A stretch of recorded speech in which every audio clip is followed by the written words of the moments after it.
గౌరవ ముఖ్యమంత్రి గారు ప్రవేశపెట్టిన సంతాప ప్రతిపాదన బలపరుస్తూ ఈరోజు మన అందరికీ కూడా సుపరిచితులు, ప్రత్యేకంగా నాకు చాలా దగ్గర వ్యక్తిగా ఒక అన్నగా మరి మాగంటి గోపీనాథ్ గారి అకాల మరణం చాలా దిగ్భ్రాంతిని కలిగించింది అధ్యక్ష. ఈరోజు వారు జూబ్లీహిల్స్ నియోజకవర్గానికి ప్రాతినిధ్యం వహించి మన అందరి సహచర ఎమ్మెల్యేగా ఈరోజు మన మధ్యలో లేకపోవటం కూడా చాలా బాధాకరం. మన అందరి హృదయాలను కూడా ఈ సందర్భం ద్రవింపజేస్తూ ఉంది అధ్యక్ష. గోపీనాథ్ గారు నేను చాలా దగ్గరగా వ్యక్తిగతంగా చూసిన వ్యక్తిని. వారికి ఆ రోజు తెలుగు యువత అధ్యక్షుడిగా ఉన్న సందర్భంలో వారి చిన్న తమ్ముడు మాగంటి రాజ్ కుమార్ అని నాకు చాలా దగ్గర మిత్రుడిగా, ఒక అన్నగా ఎల్లప్పుడూ కలిసి ఉండేవారం అధ్యక్ష. ఆనాడు వారి కుటుంబం అనుకోని పరిస్థితుల్లో మరి వారి తమ్ముడిని, గోపీనాథ్ గారి తమ్ముడిని కోల్పోవటం, ఆనాడు వారి కుటుంబం కోల్పోయిన నేపథ్యంలో చాలా సంవత్సరాలు కూడా వారు ఆ కుటుంబం కోలుకోలేకపోయింది అధ్యక్ష. మరి అమ్మగారు, మరి ఇద్దరు అన్నలు, ఆ కుటుంబం అంతా కూడా చాలా బాధతో, హృదయంతో అనేక సంవత్సరాలు కూడా గడిచిపోయిన తర్వాత చాలా సంవత్సరాలు రాజకీయంలో ఉండి తెలుగు యువత అధ్యక్షుడిగా అనేక సంవత్సరాలు పనిచేస్తూ అనేక సందర్భాల్లో, ఇప్పుడు పెద్దలందరూ ఉన్నారు ఇక్కడ, శ్రీనివాస్ యాదవ్ గారు కానీ, వారి సహచరుడుగా అనేక సంవత్సరాలుగా ప్రతి సందర్భంలో కూడా టికెట్ గురించి ప్రయత్నం చేసేవారు. కానీ రాజకీయం అంటే అందరికి తెలుసు అధ్యక్ష, ఎప్పుడు ఎవరికి ఏ విధంగా అవకాశం వస్తుందో మన చేతిలో లేదు.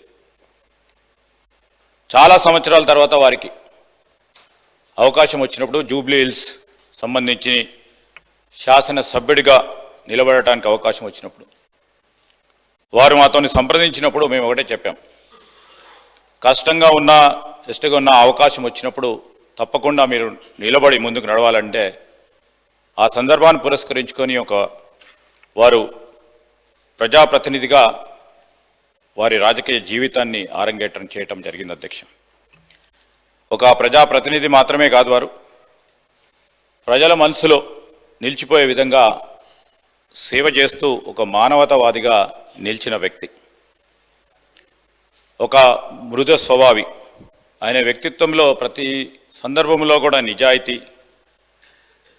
అందరితో కూడా కలిసిమెలిసి మెలిగే గుణం ప్రధానంగా కనిపించేవి అధ్యక్ష. జూబ్లీహిల్స్ అంటే మొత్తం రాష్ట్రంలోనే ఒక చాలా ఇంపార్టెంట్ నియోజకవర్గం. ఆ ప్రాంతంలో సేవలు చేస్తూ ఇంకా ఏదో చేయాలనే ఒక తలంపుతో ముందుకు నడిచిన వ్యక్తి.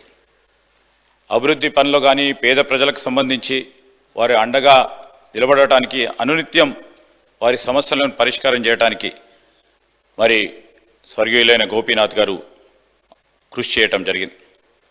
సభలో వారి లేని లోటును స్పష్టంగా మనం చూస్తూ ఉన్నాం.